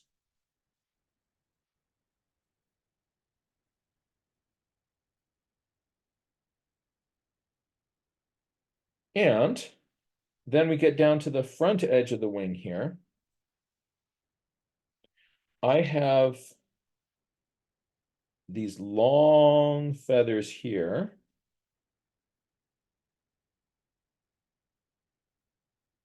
That those feathers in there, those are my primary. Those are my primary feathers. So secondaries, secondary coverts, these two rows here, greater and median, those are the scapulars up above, not technically part of the wing, but they cover up the top part of the wing. Coming up here on the, that's kind of going up the back side. Coming up the front side, I have those are my primaries, my primary feathers. Above them are my primary coverts, which are very, very small and brown and hard to see. And if you forget that they're primary coverts, your drawings are still going to be fine. Can you scoot your drawing over just a hair? Perfect. Thank you.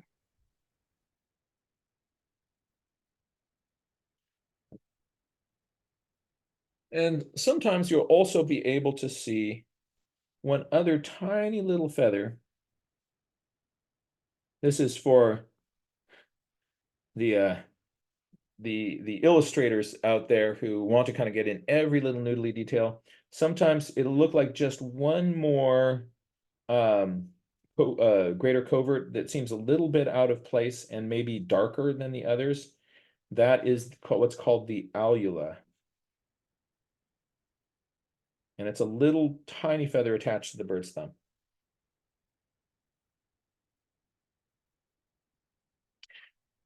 There are a bunch of patterns of sort of different, people will distinguish different sort of patterns up here in the chest.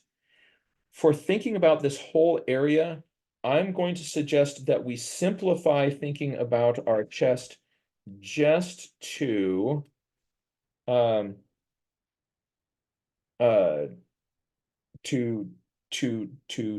three little zones in here.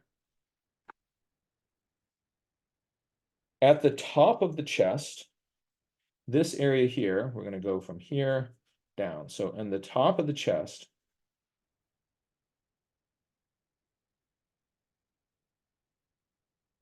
right, this is what's called the bird's breast. At the top. So I'm going to write this down here. There's my breast. And patterns that are in the breast will be dark, will be crisp. So if you look at a bird with spots, the patterns in this area will be really, really crisp. And then as you go down along the sides of the bird, right, they are not as crisp and they are fluffier. So kind of coming down along the sides here, some people will distinguish between part of this is the flanks and part of it is the sides. I think for my illustration purposes, I just think of these as, these are nice and crisp. These will be looser, a little bit more muted. So if there's stripes that go all the way down when they kind of get in here into the sides of the bird, right? And lastly, you have the belly below that.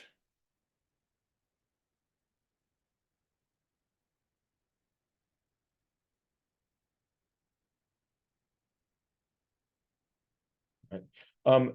David Allen Sibley actually will take the chest of the bird and break it into a few more zones that are useful, but I think for our purposes, these three zones are useful. Very often the belly is blank and lighter colored. This area up here in the breast, very often, if there are patterns on the chest, it is dark and they're well defined. And then as you come down here on the sides, they will be more muted. So all of those are things that you can look for. I find breaking the chest up into those three zones a useful way to do. Jack, just so you know, this is your 15-minute time check. Excellent.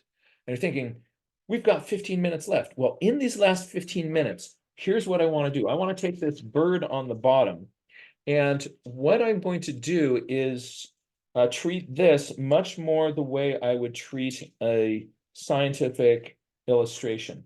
I am going to try to make the patterns on this bird. I'm going to make the patterns on this bird.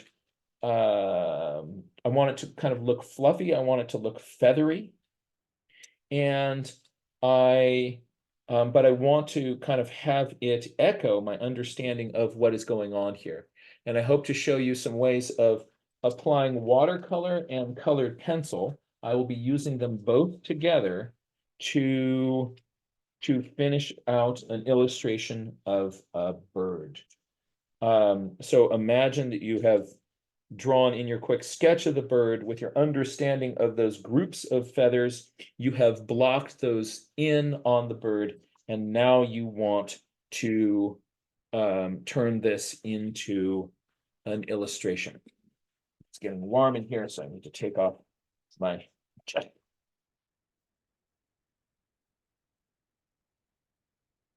All right, let's do this together. I'm going to zoom out here. Actually, let's get some reference material up here. Not you. Back. You'll be useful. You'll be useful. All right. So I've got a bird here. It's going to help me kind of look at what the patterns are. All right. And I'm going to be drawing the color morph that is bright because I like using bright yellow.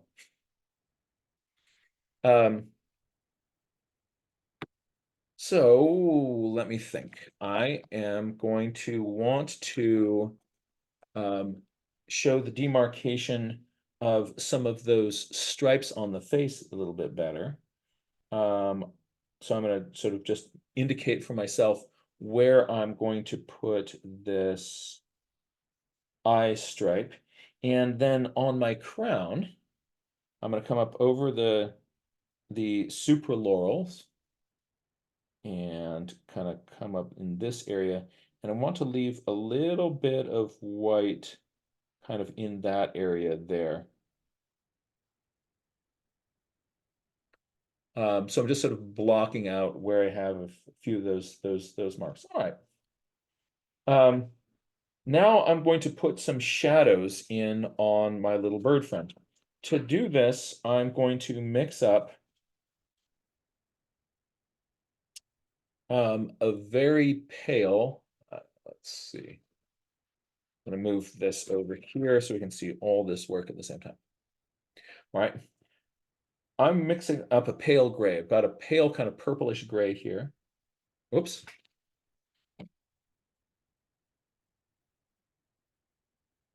Got a pale purplish gray. And I'm going to imagine that underneath the tail coverts here, and underneath the wing here, there's a little bit of a shadow that is cast. And that shadow also might kind of give me some shadows across the lower belly. And I'm making these just as sort of light kind of fluffy flicks. Maybe there's a shadow underneath the throat. That might get obliterated later by some other marks and things, or it might show up. Would you say fluffy flick is the technical term? Absolutely. So, so not solid wumps. We've got the fluffy flicks. Copy that. But what is the place for the solid wumps? I am going to mix up. I'm going to now just put in some big areas of color into the wings in the back. There's a couple of strategies that I might use for how to put in all the details on the wings in the back here. I'm going to try to, in our time, show you both of those. And if I am correct, I still have 11 minutes. Yes, indeed. That's correct. All right, here we go. So the first one. I am going to kind of think to myself, what is the lightest color in these areas? In the secondary feathers there, test my colors here. In the secondary feathers there, I see this warm kind of red-brown. And so I am going to put, and then there are darker marks in and around it. So throughout these secondaries, the tertials here, I'm using a water brush here, which allows me to have a fine tip with good control. And then I see in this area here, I'm going to try to leave the tips of this. Oops, I accidentally smudged into there, but it's just me being careless. Then it kind of gets into more of a yellowish in this area. And up in here, and I see a lot of red-brown in these scapulars. So I'm putting in kind of the base color, which is the lightest color that I'm seeing in those areas. As I get further here in the wing, I've now mixed kind of a lighter tan, and I'm putting that in on my wing. In this part of the wing, it's mostly dark, but you see those lines? They're a light tan or yellowish tan. So I'm going to put in that lighter color in there as a base coat. And what about here in the back? I'm seeing sort of a warm red-brown again.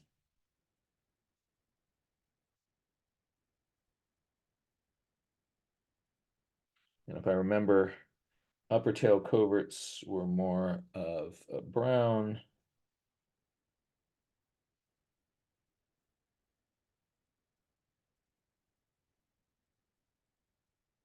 Oh, I wish I put something a little bit lighter in that. I'll show you why. Up here in the head, there's a little bit of red-brown that comes up behind here in the back of the head. Can you scoot that over just a hair so we? Oops. Yeah. Great, thank And you. up.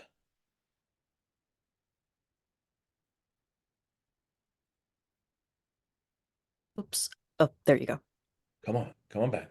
This would be a bad time for this camera to decide not to work. Yeah, so for folks who do classes online, be aware that your technology will sometimes decide just to mess with your plans. And now in the head and face here, I'm putting in the lighter color. I'm going to mix up a gray, kind of a pale gray, and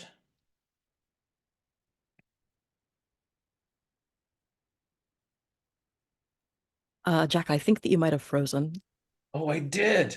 Oh, all right. Let me try to unplug and plug back in. See if that works. Ah, take that, technology glitches. All right, and I am putting this gray in across the face and in here underneath the throat. And then I'm going to get rid of a little bit of the gray on my brush. And I'm going to bring that same color down along the sides. And I want more of it across the front here.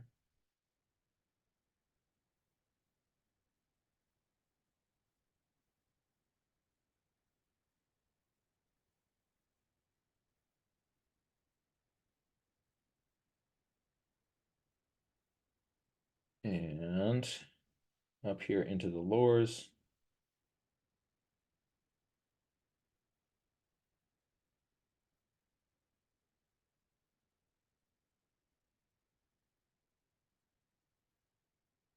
So I'm putting in kind of a base coat that will be my lightest values. And now I am mixing up some dark black. And some watercolor painters never use black.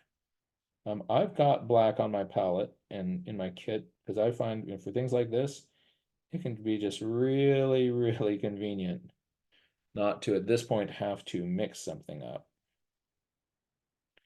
And I'm going to try to get this to come in a narrow line right down into here and maybe have a little bit of dark on this side. And on the top edge of this, I can, with my brush, I'll put in a few little flicks like this that just sort of make the thing look a little bit more fluffy.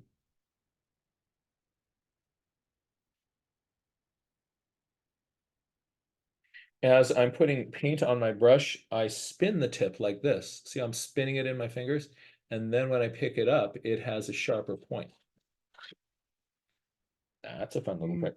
Nice tip. Oh, I see what you did there. Little pun going on. Yeah. Yeah, this workshop has been remarkably without puns. That's not our usual style here. So for those of you who came really looking for the puns, um, Jack, could you scooch your bird oh, thank you. up just a little? Oh, Perfect. up a little. Yeah, there we go. I'm gonna mix up some dark brown and completely cover the eye in it, including, oh, I need to make my tips sharper. I usually start in the middle and then I'm figuring out how much control I have. Dark eye. Now, if I'm doing this as the first way I want to show you how I'd kind of go about this is entirely as a watercolor drawing. And then I'll show you another approach to it. I now have on my brush, I'm getting some really dark blackish brown, spinning that into a point. And what I'm going to do is I'm going to put that into the wings to make those pale edges. So I'm painting in where the pale edges aren't. So I just take the tip of my brush and I bring it along underneath this feather. And then I have some of those pale edges on the edge of the feather. And then the same thing in here. I'm gonna get finer lines if I drag my tip.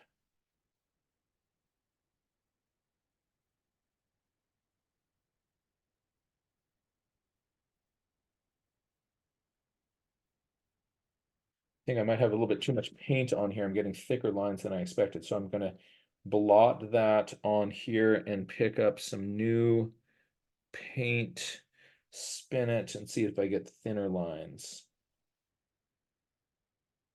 There we go.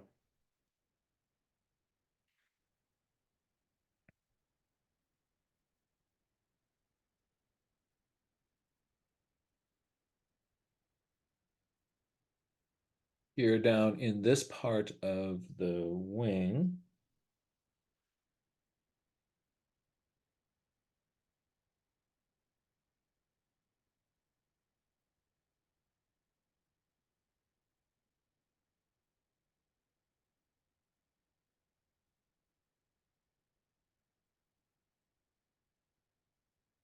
So you see, I'm getting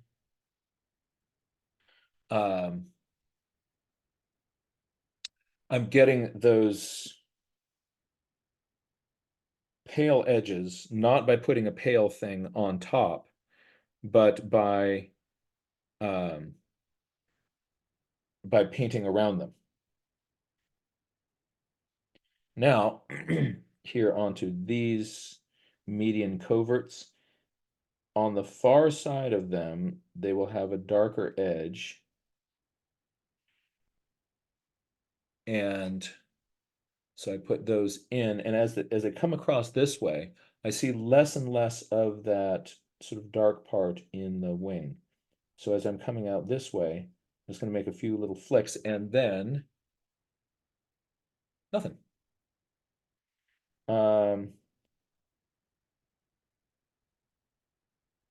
There are dark marks back here in my mantle. Can you scooch it a hair to the left, pretty Whoops. please? Yeah. Thank you. So I want to look at which direction those are going. And the dark marks in the scapular feathers, they're less crisp. So I'm going to slightly make my brush more of a fan and test to see if I can make a little kind of, yeah, that will work. Look at this. So I'm just going to kind of make a few slightly different angle here. Jack, just so you know, we're currently at noon, but we know that you might want to continue for a bit. So if you wanted to go over by a few minutes, that's okay. But just wanted to give you your time check. Oh, I appreciate that. So this bird is just about done here. Put a few little dark marks up there in its nape. Here on its tail. And also, just to remind everyone, we will be emailing you a link to this recording in about a week. So if you do have to go right now, no worries. You'll be able to watch the rest of it later. So if you have to take off, I want to thank you so much for participating in this and for coming out here to join us. I am so excited about this class. Well, not just because I love birds, but because this class was a fundraiser for an amazing program that the Wild Wonder Foundation is. Oh, that's too dark. I didn't want you to be that dark. I should have chested off on the side. Rookie move. Wow. Right. Um, we are raising money for our Wild Wonder micro grant program. And what we're going to be doing is we're going to take so none of the money raised for this class is going to go into like Wild Wonder Foundation operating expenses. It all gets turned around and given back to educators and people in our community who are to help them share nature journaling with other people. And that's amazing.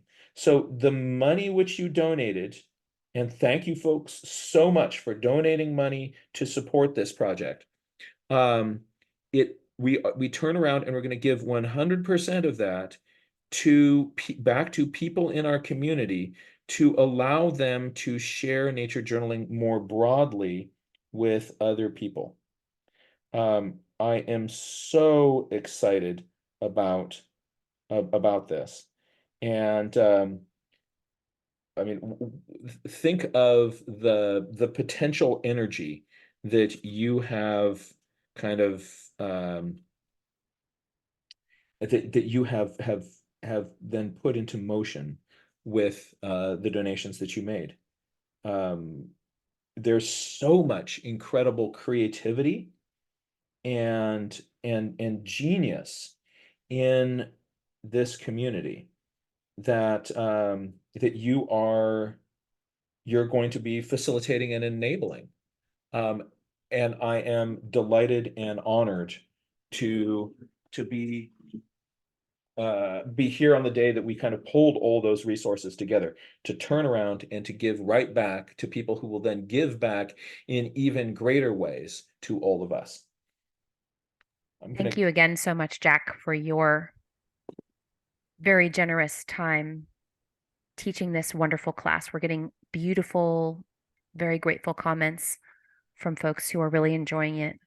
So we really appreciate your time and your 40 years of teaching miles that we get to benefit from with this sort of class, where we really see what an excellent teacher you are and how much it helps to practice everything in life. But the more you practice teaching, the better you'll get at it. And we can certainly see that in your work. So thank you. Oh, thank you.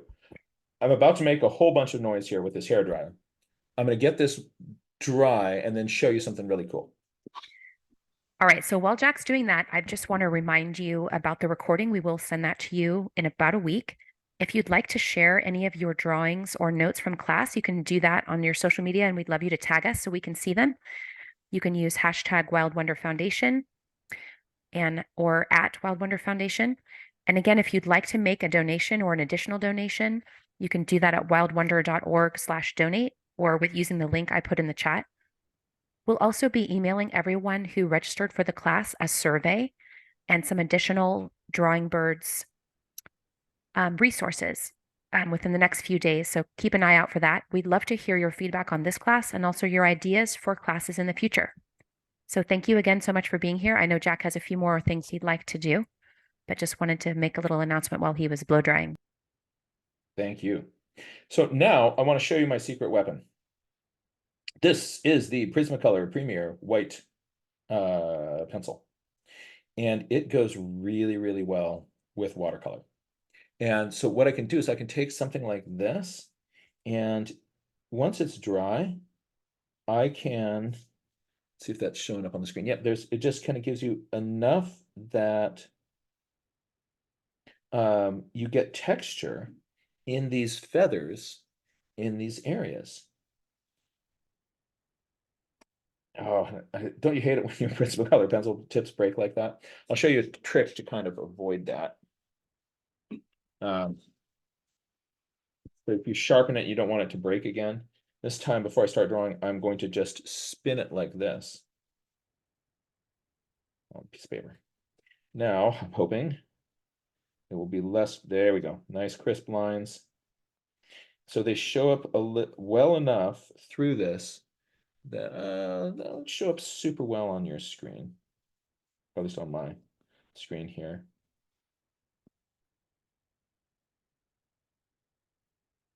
I'm going to put just a few little kind of slashes through here, and it just sort of turns this into just being a little bit more, feels a little bit more fluffy. I'm going to put a few little hints in this. A little highlight on the eye here, and then come back with a super crisp highlight because that's so wet with a gel pen. And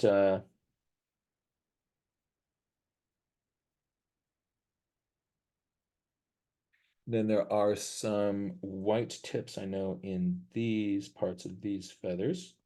So I will put those in with my white pencil.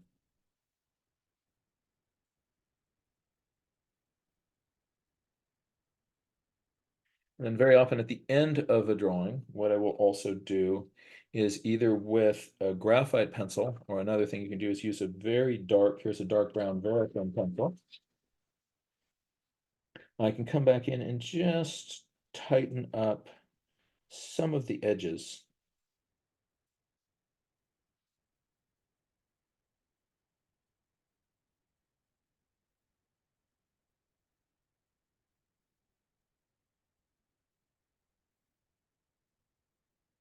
Sometimes you do that with a brown pencil, it just sort of adds this little kind of sepia hint to what you're doing that is just a little more warmth than you see with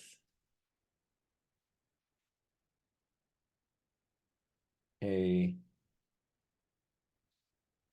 if I did that with a graphite pencil.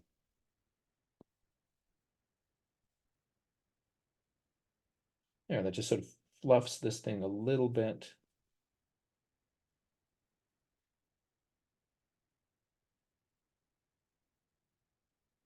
So one thing before we wrap up, people would love to see a full screen of your illustration as well as the labeled drawings, just because they might like to take a screenshot. So before we sign off, I would love to have a moment if you could do that. Absolutely. Thank you.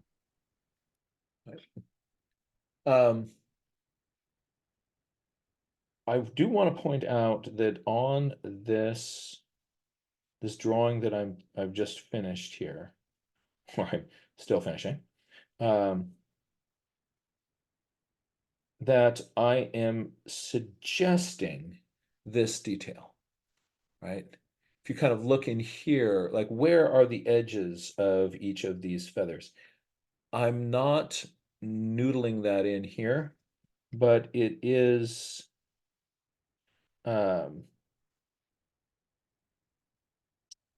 but you get the suggestion of that detail, which I think is much more effective. And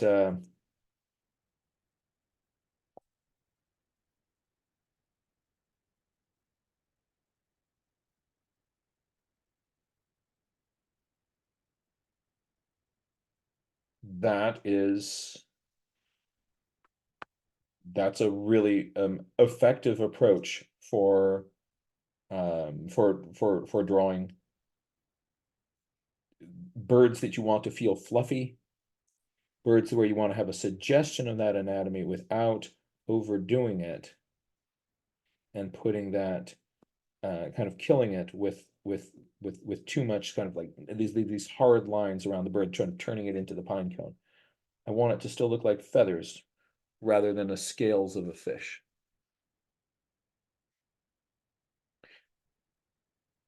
Let's see Maybe if we if you can. could turn off the photo of the bird that's on the right, just so we can see your whole Yeah. screen without that. That would be great. Wonderful.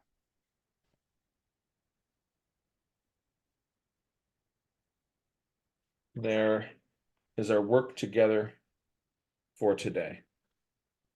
The skills of nature observation, of journaling, are ones that come with practice. The skills of being able to draw what you see comes with practice. The more we work at it, the better we get. And that's true about all the skills which we are trying to develop as human beings throughout our lives. We get better and better and better with the practice and the time that we put in. What I want to do is to encourage you to try, to play with it. Don't get wrapped around the axle about having to make it perfect. If you learned something from doing a drawing, that drawing is successful. And the more that you do that, the better and better you'll get. That goes with identifying birds, drawing birds, understanding their topography. These are all skills that come with time, with practice, and it's fun to do. And you can do this in a community. I want to encourage people to share with us your own bird drawings. And as one way you can get really useful feedback is if you share something on our Nature Journal Club Facebook page, you can make a drawing or some notes about a bird. Let us know, like, I was in the field and I was, looking at these things moving around. And my goal was I wanted to try to capture the postures, and then people can give you more feedback and support on your postures. Or you can say, I was in my studio and I was drawing this from a photograph from Bird Pixel. And I was working at trying to get, make the body feathers look fluffy and make the wing feathers look stiffer. Whatever your goals are, let us know, and then people are better able to even to give feedback on those sorts of things. I want to encourage you to play with drawing birds. Again, at the start, sometimes people are really resistant, and they say, well, maybe if I see some really rare bird, then I'm going to draw a bird. Start with who's right in front of you, the birds that are being convenient and accessible to you. Get to know those. Get to know what is your own Junko, your own kind of measuring stick for kind of understanding what is normal in a bird. The more you do this, the better it is going to get, and have fun with it. I think of playing with my journal as I'm going out and I'm making discoveries. I'm learning about the world around me. I'm trying to appreciate these little flying fuzzballs more deeply. And the more that I do that, the more I grow in reverence and appreciation of the beauty and the biodiversity of this world around us. because I love it so much, I feel I've got a duty to protect it. But that doesn't feel like a burden to me. It feels like a privilege to get out and sort of join with conservation groups who are working to protect wild places and spaces around me. And, you know, think of what I can do in my own way, in the choices that I make, and in how I act to try to preserve the beauty of natural communities throughout the world. On behalf of the Wild Wonder Foundation, we're so grateful that you're here. We want you to encourage you to come out and to play, be brave, risk changing your brain. If you take that risk, what you're going to do is find that these are skills that you can do, and worlds will open up for you. And thank you for being here. Thank you so much for our behind the scenes team. We've got Evea Moore and Elizabeth globally, who have done an amazing job as our moderators today. And thank you all. Thank you so much, Jack, for taking the time to share your skills and passion and experience and joy with us. And this has been a really, really fun class. We're looking forward to sending out the recording to everyone as promised in about a week. And if you'd like to make an additional donation or a first-time donation, you can do that through our website at wildwonder.org/donate. And thank you again so much, everyone. And we hope you have a beautiful rest of your day. What are you going to do with the next 24 hours? The next 24 hours never been made before. It's brand new. And I hope you have fun with it. Thank you. Thank you. Goodbye, everyone.